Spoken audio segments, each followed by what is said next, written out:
নাম শুনেছি সিনবাদ, চোখে দেখি নাই। ছোটবেলায় এই ডায়লগটা কার কার মনে আছে? তো আসসালামু আলাইকুম, কেমন আছেন সবাই? আজকে আমি চলে আসছি পায়রা সমুদ্র বন্দরে, নেভির হেডকোয়ার্টারে। তো এখানে বাৎসরিক বনভোজন হয়। নেভির সকল প্রকার স্টাফদের নিয়ে বনভোজন করা হয়। এখানে তাদের আত্মীয় স্বজনরাও আসে। তো আমার ভাইয়ের চাকরির সুবাদে এবছর আমরা এখানে আসছি। আজকে বাৎসরিক বনভোজন, আর এই বনভোজন নেভির অফিসের মধ্যেই হয়।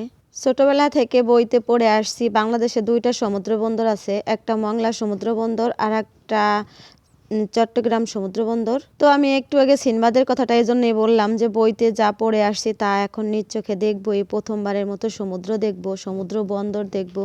তো আমরা সবাই খুবই এক্সাইটেড। আমরা সবাই মিলে হাঁটতেছি। এবছর একদম সমুদ্রের কিনারায় ক্যাম্প তৈরি করা হয়েছে। আর এই জায়গাটা যেহেতু বিশাল জায়গা, তার জন্যে পথ আর ফুরাইতেছে না। হাঁটতে হাঁটতে প্রথমে রাইডগুলো চোখে পড়লো, আর আমার ভাইয়ের ছেলেরা দৌড় দিয়ে যায় রাইডে ওঠার জন্য। কান্নাকাটি করতেছিল, তাই ওদেরকে এখানে নিয়ে আসলাম।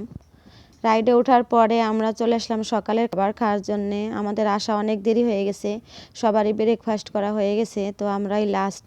তারপর এখানে মঞ্চ সাজানো হয়েছে, এখানে ছবি তোলার জন্য বিভিন্ন রকম জায়গা তৈরি করা হয়েছে। তো এখানে আমার ভাইয়ের ছেলেরা ছবি তুললো।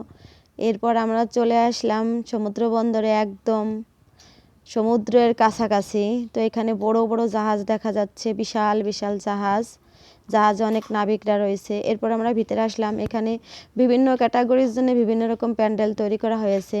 অফিসারদের জন্য আলাদা, সৈনিকদের জন্য আলাদা বসার ব্যবস্থা করা হয়েছে। আর আপনাদেরকে বলে রাখি, আমি কিন্তু ভিডিওগুলো লুকিয়ে লুকিয়ে করতেছি, কারণ এখানে কোনো রকম ভিডিও করা অ্যালাউড না।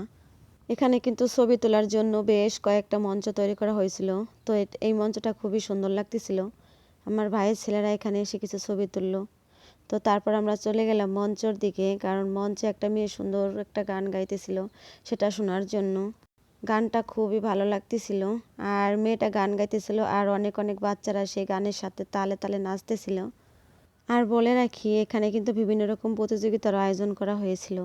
তো মঞ্চ থেকে এখন আমরা চলে আসলাম গোলপাতার ঘর দেখার জন্য। আসলে এটা হচ্ছে মংলার ঐতিহ্য, গ্রাম বাংলার ঐতিহ্য। কারণ মংলার বেশিরভাগ ঘরবাড়ি এই গোলপাতা দিয়ে তৈরি। সেই ঐতিহ্য এখানে তুলে ধরা হয়েছে। এখানে কিন্তু ছোট্ট একটা পুকুরও ছিল, কারণ মংলায় প্রচুর পরিমাণে মাছ হয়।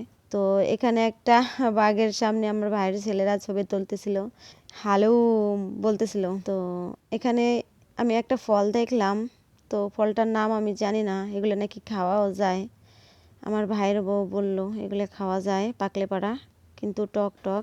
তো ছবি টবি তোলা শেষ, ঘোরাও শেষ। এখন দুপুরে খাবার দাবার চলে আসছে। অনেকগুলো আইটেম দিয়েছিল খাওয়ার জন্য, আর খাবারগুলো খুবই সুস্বাদু হয়েছিল, সাথে বুরহানিও দিয়েছিল। খাওয়া দাওয়া শেষ করে আমরা বসেছিলাম লটারি ড্রয়ের জন্য, কারণ আমার ভাই 15টা টিকিট কিনছিল। কিন্তু দুঃখের বিষয়, টিকিটের আশপাশ দেওয়া যায় নাই। 20টা পুরস্কারের মধ্যে একটা পুরস্কারও পেলাম না, তাই ভাঙা মন নিয়ে বাড়ির দিকে রওনা হলাম।